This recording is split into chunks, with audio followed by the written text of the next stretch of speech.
Hello and welcome to episode 11 of Reservoir Red Dogs. It's been a long old fortnight without you, but more than that, it's been a torrid time for me because I've not been able to spend time with everyone's favourite funster, Paul McGregor. Funster. Middle name. Matthew, I can't tell you how much that means. The last fortnight has been like some sort of dystopian hell for me.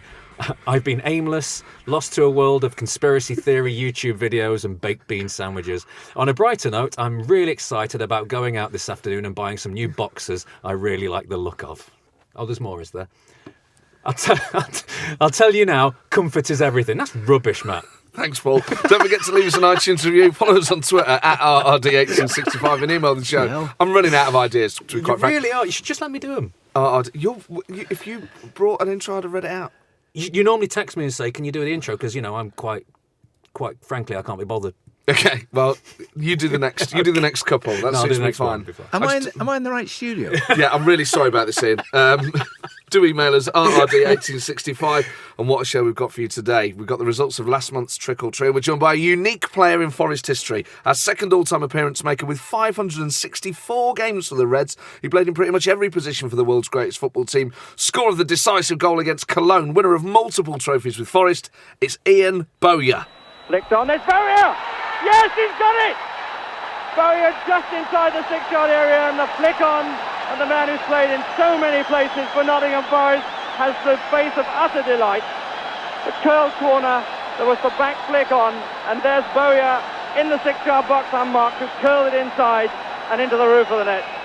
Hello there. Ian, welcome to the show. Nice to be here. It's a pleasure to have you here. One of the things that we talked about when we book guests and we all have a chat about things we're going to cover is the fact that you played in pretty much every position for Forest, including in goal. I played in goals twice. And kept a clean sheet on one of them. The first time I played, a lad called John Middleton got injured. Yeah. And we won 1-0 away at Oxford. And the highlight of it is Big Sammy Chapman was our centre half. And Oxford crossed the ball, and I, as an outfield player playing in goal, went to punch this, thinking, "Oh, this is easy. I'll punch it to the halfway line." And all I managed to do was to punch Sammy. So we just about got away with it, but we did get a clean sheet. And the second time, we were actually top of the league, the first division, when we played at Leicester, and Steve Sutton got injured just before half time. So that was it. So I put the shirt on 5 minutes before half-time. I think we were winning. It might have been 2-1. But effectively, we lost 4-3, I think it was. Oh. But I have to say, they did get a penalty. And Gary McAllister took the penalty. The first time he took it, I saved it. And the referee said I moved too soon. Well, I've always been very, very fast. So I was obviously too fast for the referee and the linesman. And they took it again. And I actually saved it the second time. Wow. Only for Gary McAllister to put the ball, and almost me as well, in the back of the net from the rebound. Damn it. So yeah, I have played in goal. But would you occasionally practice being in goal? Was it No, never. No, so never. How come it turned out you had this aptitude for it? I didn't. I didn't. It was one of those, well, who can go in goal? We don't have the biggest giant centre half, so we need those to be still on the pitch. Wrong man at the right time, isn't it? We'll put one of these muppets that runs round a bit. We'll put him in, and we won't miss him so much as we would others. There's pressure though as a player though when you've taken a penalty against a non-keeper, isn't there? Because if you miss, you. Well, I mean, McAllister missed twice effectively, but there you go. It got you on the third go. Yeah. You came to Forest in 1973. So pre-Clough. Was it Dave Mackay or Alan Brown who was managing? Dave Mackay signed me. Yeah. In the October of 73, and I played, let me be right, I played 2 games for Dave. My first game was away at Blackpool, we drew 2 each, and the second game was home to Hull, and that was a midweek game. And at the time I was living in London, Dave Mackay was living in London, so after the game on the Tuesday evening, Dave took me down to London in his car. Oh, lovely. And the next day I read in the paper that he'd become the Derby County manager. So I'd only played 2 games for him, and He was off. And he's giving you a lift back down the M1. Yeah. And he knows he's off. He knows he's off, but he didn't say a word to me. So there was no about subtle hints. He wouldn't say things like, No. "Oh, Derby's nice at this time of year." No, none of that. No, he wouldn't say that, would he? Had a bit to Chaddy. Oh, I just don't think Nottingham's for me. So Cloughie comes in 75. He does, yeah. And we've obviously all watched the film I Believe in Miracles. You get the sense of this whirlwind, that this almost black and white club becomes Technicolor overnight. Is that how you remember it? Yeah, but with also a pinch of trepidation that what's going to happen, because you knew that whatever was going to go, there wouldn't be any half measures to what was happening. And so we were a little bit, will I still be here? Will he think I'm any good? Or will I be down the road? And so there were exciting times. And with the passing of time, and we all know in the history, there were fantastic times. But there was also, an uncertainty about the ones that were there before. And I think there were 5 of us that, if you like, survived and came through the other side. So they were exciting times, interesting times, definitely. People in, people out, laying down his laws, the way he wanted to do things, how he wanted you to act as a player. And, We've not really covered this, have we, at the time? stimulating conversations where eventually the conversations became less and less. They just became, you'd listen and you'd learn, and that would be it. There wasn't too many people that stood up and argued their case latterly. How much did it change your ambitions as an individual? You're playing at a provincial second division side. Football was different then, and there were many talented players playing in lower leagues in a different way perhaps to now. But you've gone from being a second division footballer to being a champion of Europe. Was that something at that point in your career? In 1973, if someone would have said to you, Ian, in 6 years' time, you're gonna lift. Did the you get A European levels Cup. at maths? GCSE. I got a B, but I was dragged through it. But if someone would have told you in 73 you were gonna win the European Cup, would that have been just completely ridiculous? 1973, yes. Yeah. In 1976, yes. 1977, 78, possibly. Yeah. Got a chance of doing this. And what And changed then- the belief? Well, the belief in the players, the standard of the players, and the attitude of the players had changed. We thought when Clough first came in that we were ultra professional. He schooled you of that, didn't he? It kind of. We later learned that we weren't, but we did. Our attitude to what we were doing, but we just learned. We just learned so much from the guy. Yeah. I mean, we didn't have hour-long coaching sessions, but we listened, and we were bright enough as a bunch of lads to learn from what he had to say rather than being hours going through a routine or a drill. We were clever enough to pick up what he meant, and that was enough. And so we improved as players. The standard of player coming in through the door improved, and it was just a collective that was only going to go in one direction. By the time we'd beaten Liverpool in the European Cup, yes, I did think we could win it. But not until that happened. So as a player, what were your dreams as a player pre-Clough? Did you want to play at Wembley? What would have been a success in your eyes? Yeah, all of the things that you grow up hoping to do as a kid. I mean, before I came to Forest, I'd had a degree of success at Man City. Yes. So I'd actually played at Wembley for Man City in the League Cup final. And I'd also won a European Cup Winners' Cup medal at Man City. So I'd had a taste of it, but I couldn't keep that up. I was very, very young when I was in the team at Man City. I couldn't stay in that team, and like so many, if you're not in somebody's team, you want to go and you just have to play, don't you, whatever it is. And so for me, being at Forest was another opportunity.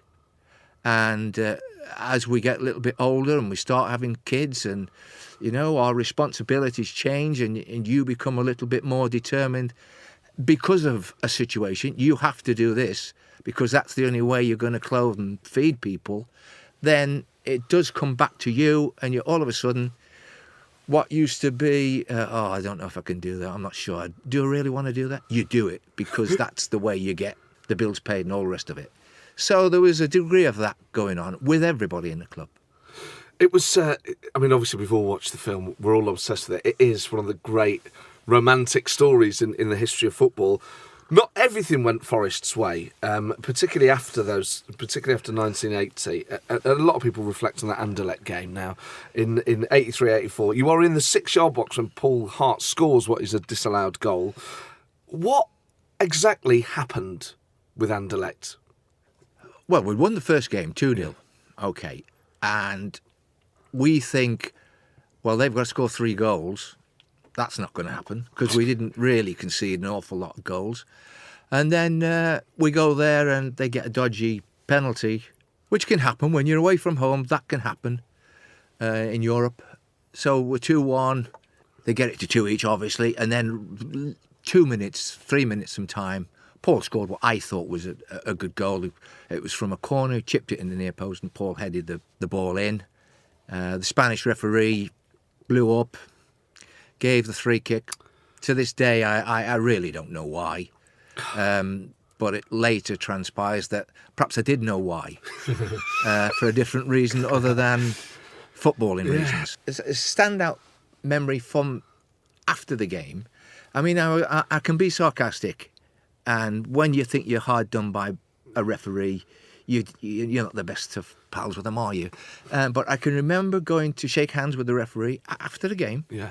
The game's just finished, and he refused to shake my hand. What? He refused to shake my hand, and I thought, well, that's a first to me.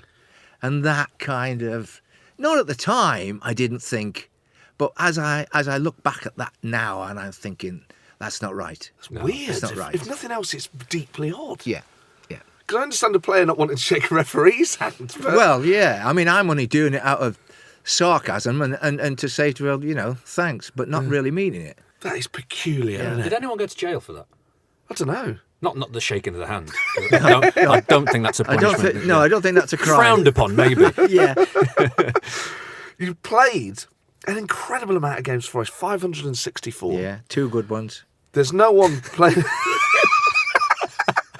There's no one playing now that's anywhere near. No, there's there's nobody top 10. walking this planet that's played more. And I'm that's quite true. proud of that. Yeah, you should be. Bob McKinley played Yeah. 685 times. Yeah. So you've got 121. Do you think you can somehow... Play again. Is there a way we can get you to the top of the... But you are. Well, to be honest, if you count all these 5-minute sub-appearances that they get nowadays, then, yeah, I could probably do the last 5 minutes. I'll probably get up to 700. Don't knock them. I bought a house on the back of 5-minute sub-appearances. Steve Chettle's behind you. He's about 40 Yeah. behind. Psycho 522. I was looking over my shoulder then. Yeah. Look out. Yeah, Chet. Yeah. But he's a lovely lad, isn't he, Steve Chettle? We've had him in. He's top man. Really funny bloke. Yeah, really, really great bloke. But having played for Forest so many times, Yeah. that's a long period of time. How much did the club change from 73 when you first came in to 87 when you left? I'll give you one little example, and it's about contracts, really, and he came into January 75. I'm out of contract. Clough offered me a contract which was effectively less than I'd had on the previous 12 months contract, which is against the rules. But it was part of the manager's job in those days. They tried to keep the payroll. They tried to keep that down. Yeah. And I had to go to a tribunal at Lancaster Gate in London, Yeah. to the FA, and the FA had given me a free transfer, so I was free to move. And at the hearing in London, Cloughie turns up in the middle of London, swinging a squash racket, green goalkeeper's jersey on, tracksuit bottoms. The locals must have thought, what the... He doesn't really want to go into this meeting. There's Professor Hill, this and Holwood or something. So he doesn't really want to go to the meeting. So I agree, via Derek Dugan, who was working for the PFA and representing me. I agree a contract with him. The point I'm making is, I did get a better contract from it. And he never forgot it. And that was 75, so you had to go and fight him for a fiver. By the time I left in 1987, I can remember I was the oldest at the club by this stage, and being in Mackay's Caff on Musters Road in West Bridgford, where we always used to go there, certainly every Friday after the team had gone up. And in there, Des Walker came in. Can I have a word with you? So I went out and had a chat in my car with Des. And at the time, I'm earning about 500 quid. Des says to me, could you give me a bit of advice? I've been offered a 3-year contract by Brian. Yeah. It's 3 years. The first year's 600, the second year's 700, and the third year's 800. And I've been there, Christ knows how long. I've played about 500 games. He's played about 3, and he's earning more than I am. So that's how, at one stage it was, we'll manage that. And at the other stage of 1987, it was, well, whatever it takes, we'll give it them. Did you then go to the club But and I'm say, not, "Look, I know what but you I'm paid not Des bitter. Walker"? You don't sound it. But I'm not bitter, but I'm getting the bus home. Do you look at modern football as someone who played in that era? How do you feel about the way the game's gone? Well, there are parts that you think have improved. I think the back pass law has improved the game. Yes. There are things you don't like so much. When I played, there were probably 3 or 4 people that dived. You could name them. Francis Lee was the chief penalty winner. That's not something that any of my era footballer, we don't like that. I don't think anyone does. No, I don't think anybody. Sat in a pub No, watching the but matches I or on the think that terraces. Even the kids don't like the it. modern lads are more inclined to accept it than we get a bit frosty about it. Yeah. So there are good and bad. Yeah. The privacy that we enjoyed as players of that generation, you no longer have. I mean, we used to at the end of the season we used to go for a week in the sunshine away, just the lads. And we've had a good drink and a laugh, and we'd have some great times. So you balance it with the profile that they have nowadays. It's very difficult for them to enjoy the freedom that some of us had. It is, but it's gone sort of the other way, hasn't it? Where they have to keep themselves behind closed doors to not ever be seen, whereas you could be seen. Yeah. But what about the nonsense of talking with the hand over the mouth? Yeah. What are you saying? So Are you giving away governmental secrets?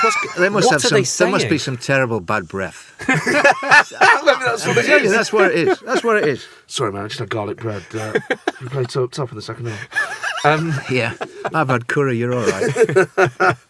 Well, we mentioned food there. When Gary Birtles was here, we've all talked about Clough's methods, and he would have steak sometimes before games. Yeah. What was your pre-match meal? Well, up until I would have steak up until about probably 1982-ish. Yeah. And I can remember I played for Leyton Orient for a short period, and I can remember going to a national centre similar to Lilleshall, but in Holland. It was called I think it was called the Zeitz or something, and Barcelona were the same training quarters. And we, as Orient, who were in the second division, same division as Forest at that stage, we would play friendly games, and we'd have our pre-match meal. And the Barcelona lads, they were eating pasta at kind of 12 o'clock before the game at the night. They would be eating pasta. And us, as little, hard-up Orient lads, we'd be looking at them thinking, what on earth are they doing? They haven't got a clue. How on earth can you run round on a belly full of pasta? Passes me fags. Of course, yeah, that's right. So, they were way ahead of us in terms of nutrition. They're sober. What's wrong with them? They were way ahead of us in ability as well. But kind of, it was. They were different times, shall we say? Oh yeah. At the age of 12, I got put on a can of Guinness a night. Yeah. What? Yeah, that's... Why? How are we only finding this out now? At Forest? Yeah, I was... What? So they would give you the can? That would be to build you up. That was to build you up, it was called. But at 12, you'd be leathered on a can of Guinness, wouldn't you? Not with this constitution, baby. Well, I've built it up since then, haven't I? It was a whiskey chaser that killed me. Before bed. I was on that anyway. But yeah, I got after a being in the whatever. It's not the academy, but like Youth team, whatever the it under was, 12s. Yeah, all the way up. I had 2-3 years of a can of Guinness every night. I loved the stuff. I mean, I know the first team in Clough's time were allowed to drink the night before, but I didn't know that the ball kids. boys drunk. Who else was on it? Like, oh my God! I can't believe it. What did your dad say? I mean, I met your dad. Was he like, Oh, I loved "Hey, it. Allah, you can't be having Guinness on midnight at 12." Was he? Did he not say, I don't reckon this football club's that? Well, no, because it would just mean that my dad was allowed to sit and have one with me. So That's quite happy nice. as Larry, Pretty yeah. close to your father. Yeah. You both played for Brian Clough. Obviously, we talk about Brian Clough a lot on this show. A lot of former players can impersonate him. I can't. So Have you ever tried? Other than young man, that's about it. What was he like with you? The same as everybody else. I think you had to earn any respect you got for him, and I think, yeah, you become the oldest in the dressing room, then you do get a degree of respect from that. But yeah, it was very much earned, and it wasn't anything that he couldn't take back either. Yeah. You might be, the senior person somewhere, but that didn't stop him having a little go at you if he thought you weren't doing things in the correct manner. Well, Frank Clark said he was left to his own devices a little bit. Clough used to say, "You just come in, do your own thing." Was it pretty much the same? Or was it on your case a little more? Well, Frank was a little bit different because he was about 10 years older than everybody else. Dig. Whereas I became the oldest, but not by 10 years. So I wasn't. Frank was a little bit more of an individual. Okay. I mean, I'm sure Frank, the millions of games that Frank played, there were periods, and I was the same. We had periods where we weren't in the team, and I think it was in periods like that where you had to look after yourself as an individual. No, I mean, my career at Forest was kind of, if you like, the earlier part was about the promotion and the setting out of the rules and the way things were going to be done. Then it became part of the promotion. Then it became about winning the league and winning the European Cups. And then latterly, towards the 83, 4, 5, up to 87, I got a lot of satisfaction personally from being able to still be in the team, but at the same time help the others. I mean, in that period, there were a lot of lads, younger lads from Des Walker, Chris Fairclough, Stephen Hodge. Yeah, Psycho came in at that point. Well, he was a little bit older because him and they'd come from Coventry. In Butterworth. Colin Walsh, Peter Davenport. There were loads and loads of lads that became part of that team towards the mid and towards the back end of the 80s. And I got Nigel Clough, obviously. Yeah. I got a lot of satisfaction personally from being able to help them. It's funny because when I bump into them now, they tell me that I was very hard on them. Really? Yeah. I read something in the paper by Gary Charles just the other day. Yeah. And saying that he used to love hanging around the first team dressing room when he was no age, Gary, when I was there. He'd be 16 and maybe 17, no older. And he just happened to put in the paper that if ever that's me, caught him in the dressing room, I would say, "What are you doing here? You what's not of a Cockney?" And I thought I was looking after these kids. I thought I was, stealing them for the hard world that is out there. Yeah. But apparently with one or two I might have been a bit hard. That's fascinating, isn't it? If that's the perspective on it. If that is the case, then lads, I am desperately sorry, but tough. As well as playing in European, winning the European Cup and all the stuff that you did with Forest and with Man City, there's an incredible game from 1974, Newcastle away in the FA Cup 6th round. Yeah. So it's 1974, you score after 90 seconds, Forest are winning 3-1, the game gets abandoned because of a pitch invasion, the replay's done at Goodison, not at Forest, and then the game was effectively played 3 times, is that right? Yeah. It was a crazy situation, and at the time, I was of the opinion, and immediately after the game, I was for throwing Newcastle out. Yes. One, because that would mean that we would progress, which was great, but I honestly believe now that had they thrown Newcastle out, there would never have been another pitch invasion, and I think that the FA failed in their decision. But yeah, we were winning 3-1. They just had the centre-half, a lad called Pat Howard, centre-off. So we're playing against 10 men. It was only going to go 4-1, 5-1. Yeah. It was only going to go one way. They came on. the supporters came on. We got called off for 10 minutes. Basically, we lost the flow of the game, and so often it can be misjointed and disjointed, and it never really. We never got back to there. And then Newcastle got a corner. They chucked it in. Our goalkeeper pushed Malcolm McDonald, and correctly the referee gave a penalty, 3-2, and they get it back to 3 each. So that's hard enough for us to take. But then the real thing that hurt more than that was we played the first game at Goodison. We scored a goal. I scored a goal that we'd practiced near enough every week in training, set pieces, and the referee disallowed it. He said it was unsportsmanlike on my behaviour. What? That one of our lads, we made out that we'd made a complete hash of the free kick. Yeah. And then as the lad's walking back past the ball, he just touches it and I go on and score. Yeah. He said that was unsportsmanlike. So is that even in the rules? He disallowed that. I don't know. And okay, so that's 2 games we've played against Newcastle. The third game, so it's the third game, and we still haven't had a home game. Yeah, incredible. And we lost 1-0 in the third game, which was also at Goodison.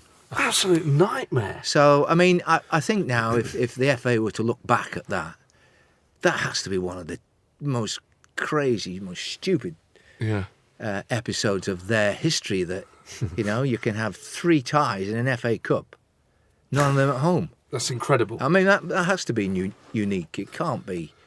It's bizarre. You can't be having three away games. It's hard to justify. We obsess about kits and things like that on the show. You played in various different kits, the iconic Adidas kit, home ales and Skull. Yeah. Skull. I love the kit. Skull. Johnny Metcalf's very keen on that. Panasonic. Of course, the 82 pinstripe. Yeah. Which was sort of informed, is it this season's or last season's home shirt was a homage to that? I think it was last season's, season's. wasn't it? Have you kept any of your old shirts? I've only kept the ones from finals. Yeah, brilliant. So I've only got about 38. I knew that one was coming. No. Oh, yes. No, I have. I keep saying that I'm hopeless. I really wish I'd collected more memorabilia, programs and stuff. I have some shirts. I have one shirt that is framed. It's stupid, really. Brilliant. And it's the 1970 League Cup final. It's a Man City black and red striped shirt. Lovely. I have a Barcelona shirt from when we played Barcelona in the European Super Cup, which they were the home team for the second leg. So the home team changed kit. So they were yellow with the blue and maroon the diagonal. Yeah, lovely. So I've got that. Do you know whose it was? Yeah, a defender called, his name was Olmo. Okay. I'm sure he's... Wasn't he in Sesame Street? He might have been. He might have been. What else have I got? Oh, I have a Celtic shirt from when we played Celtic in 1984. The guy was... I think his surname was Craig. What else do I have? I have a couple of Forest shirts, League Cup finals. Brilliant. European Cup finals. Great. Wow. Yeah. Because so many people haven't kept them all, they don't know where they are. Yeah. So it's good that you've kept hold of them. And where are those? Where are the Forest shirts? I can't tell you that. No, do you really want to know? Yeah. They're in our airing cupboard. That'll preserve them quite well, actually, because they won't get That'll damp. keep them warm. Exactly, yeah. You're What building about- up a portfolio, like a map, aren't you? A mental dossier. map, of where everyone's... One night I'm going to strike. You are, Get aren't you? everyone's football kits. Have you kept anything else? Medals? Oh, I Trophies? have all the medals. Yeah, I have all those. Have you got them on display? Yeah, in a bit of a cabinet, yeah. Brilliant. Because so many people don't. I just think as a fan, I would want just every shirt I'd ever worn, every trophy, every It's, trinket possible. And you'd never have a girlfriend. Yeah. But no, I've got them on display in what is our dining room. Lovely. But my grandson calls it the Christmas room, because that's the only time we go in the dining room is at Christmas. So that's where my medals are on display. And do you ever sort of just go in there and look at them and reminisce? Not really. 'Cause that would there make are you sick. there are times when people come and it's generally kids Yeah. And my wife might say, "Oh, do you want to see this? Or do you want to see that?" And Yeah. so I go through the kind of The history. But no, I honestly find that not now and again, but when we have a bit of a get together as lads, I can get a little bit emotional. I do find when we two start not talking amongst lad to lad, but when we talk to people about that time, Yes. you can get a bit emotional. So what is it that makes you emotional? I just think it's the understanding that what you tried to achieve, you actually achieved. Yes. So it is that sense of achievement. And I have to keep my self together every now and again on stuff like that. That's lovely to hear, It's isn't it? amazing that because that's how fans feel. Fans get emotional about that sort of stuff. I get. Yeah, with that weight of history of having been there, and like as a player, you just get on with it, you do it, it's your job, and then you come away from it. I know when I came away from football, I didn't. People are asking me, and like, even to this day, Matt's like, "I can't believe you did this," and it's like I had a very average career, but but when you come away from it, and fans come up to you in the street and start talking to you, "Oh, that goal or that day meant everything to me," and you like. And it starts building, doesn't it? And you are amazed, and it never ceases to amaze me, the ways that football affects people's lives. Yes. You would not believe the amount of people who their life is made up of 90% of football. It is. Yeah. It is. And it's true. And it's great that people can do that. I mean, without football, there'd be a lot of lonely. I mean, there are a lot of lonely people because of football. But the point being that there are those that, without football, they would struggle to really have an interest in anything. But where else do you get the feelings that football gives you? There's intense explosions of joy. When people ask me what the happiest moments of my life are, there is nothing else I've ever done that makes me jump up and down and scream and feel such total, complete delight as a goal or a cup final or something like that. Yeah. Where else in life do you get that? Football gives you basically like a free drug that allows you to feel wonderful. I have to put up with this. I've gone too far. I'm passing on that one then. Well, it's just no, so it is an incredible product, football. It is, and it's a fantastic game, and it's team sport, it's teamwork, and it just only reflects life, doesn't it? You know, that's very true. You don't have to like everybody you work with. You don't have to like the guy that's playing, alongside you in midfield or as two centre halves. I mean, I think eventually Larry and Kenny Burns liked each other, but who could like Kenny very much? When you say you get together now, is that a regular thing? Do you have like a monthly night not out? often enough. No. We would probably, like this year. I'm hoping it's going to be a real great year for us because it is. Believe it or not, it's 40 years since we won the league. That's right. So certainly we should be having. There should be a dinner of some kind for 40 years.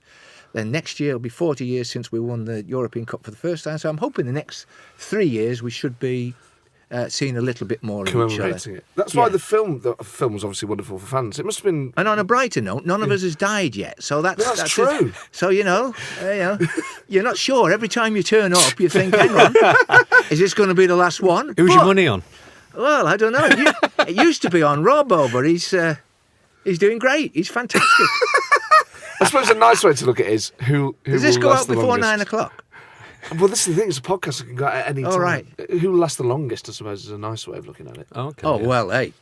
Robbo will be like Keith Richards. I mean, He'll just pickle himself. Frank's kind of put up the standard, hasn't he?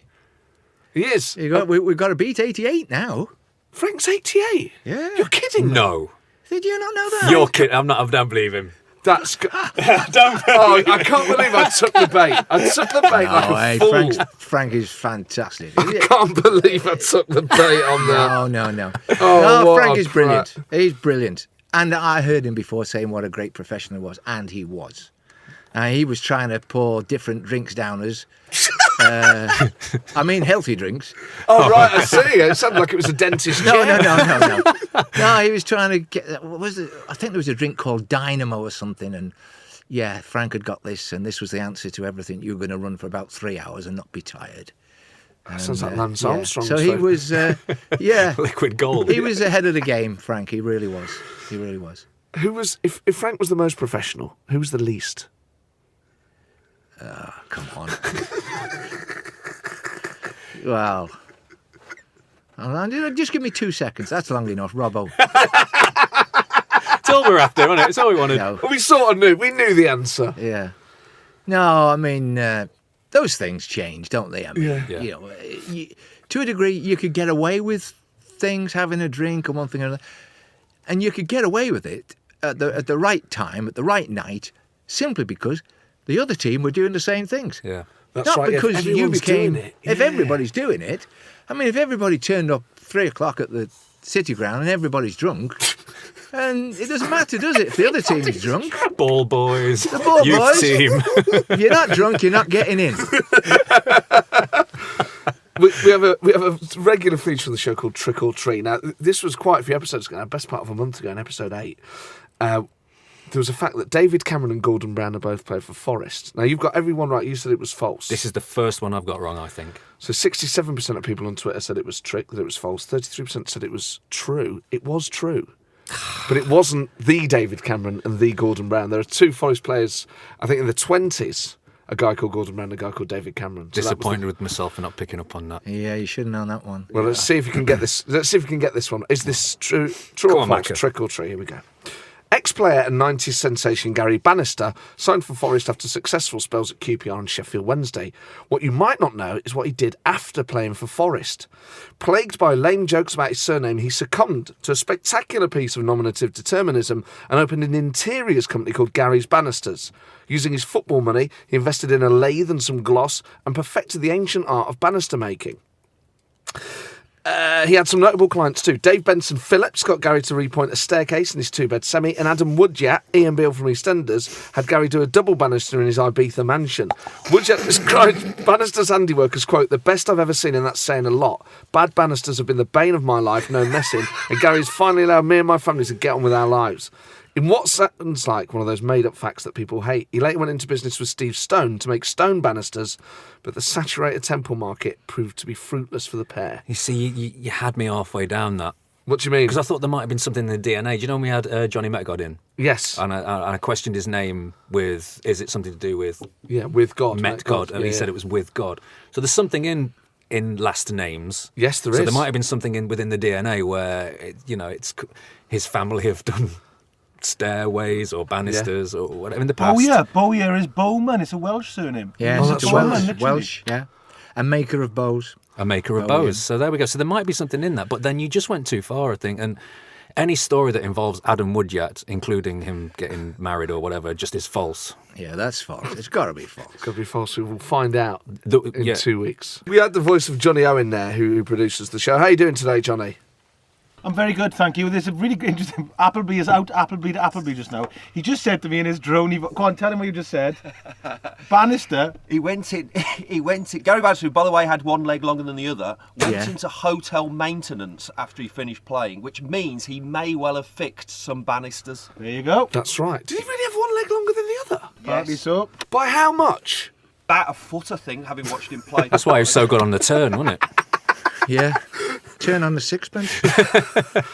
Darren Peacock, that played for Newcastle, he had one leg shorter than the other. Did he? Yeah, he did. I signed him at Hereford from Newport Yeah. County for nothing.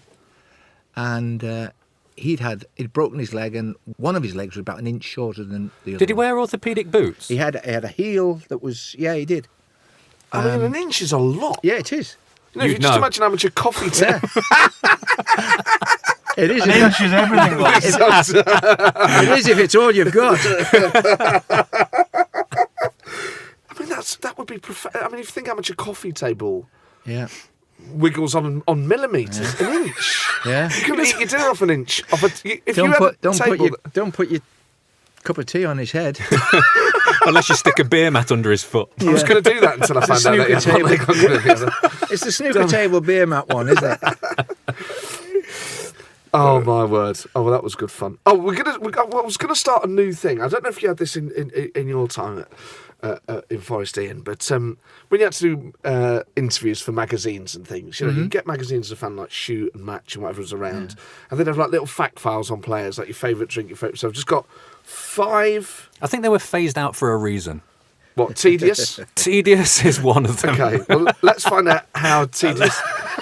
We can make it. These are just 5 questions that I think footballers used to get asked and don't get asked anymore. So I'm going to put them to you both. Let's do it. So I'll do you first, Ian. Favourite food? Pasta.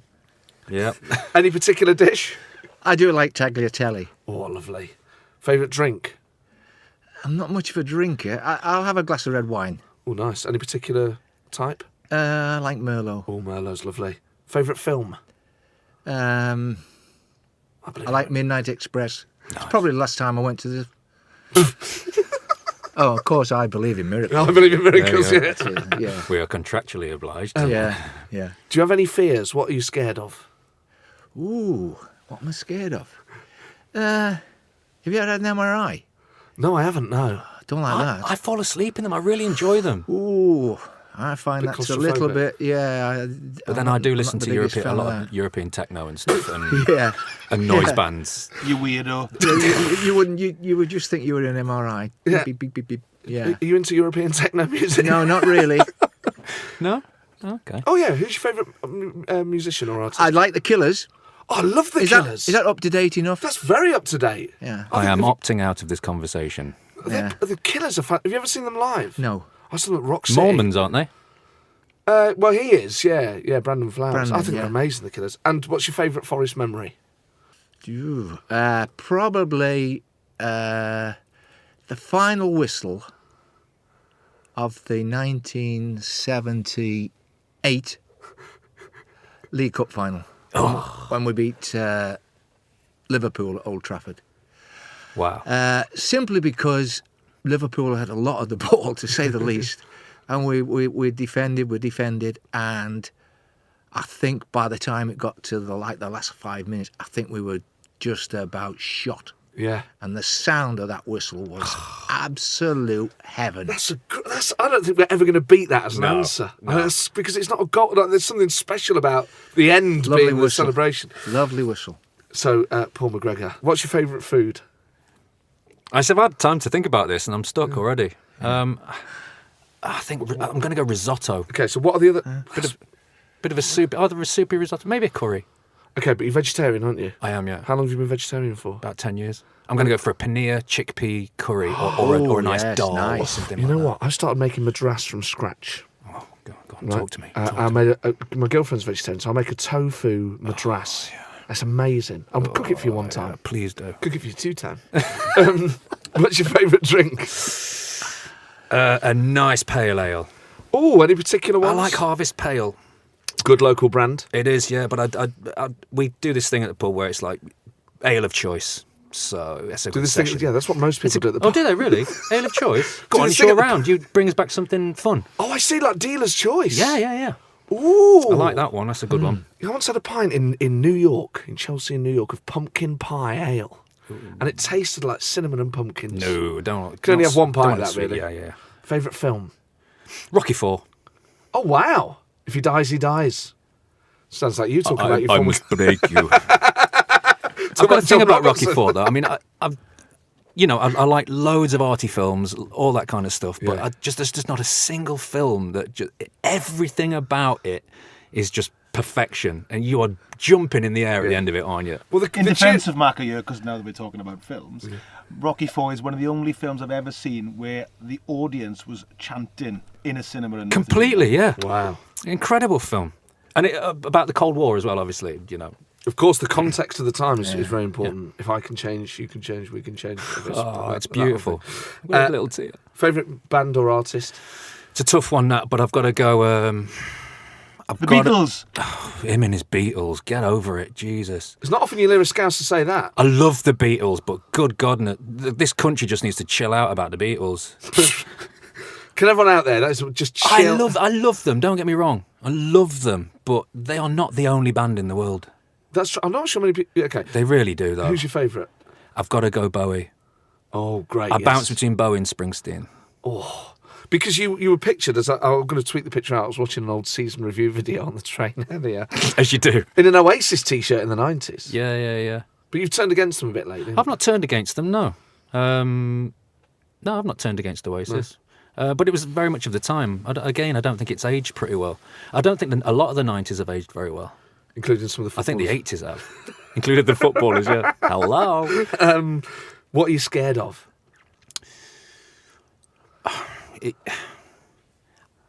Do I have an irrational fear? You mean irrational fears, don't you? It could be anything. It could be heights. It could be death. It could be cheese. Jeez. I'm going to go, eating cheese on a cliff. No, probably, I think my irrational fear is spiders. Ooh. It's just the way they move. I know it's not going to do anything, and I could probably pick one up in a cup and all that, and I'm not weird with it. But something steals the spine when you just see one of those when they're big, and they're running at you.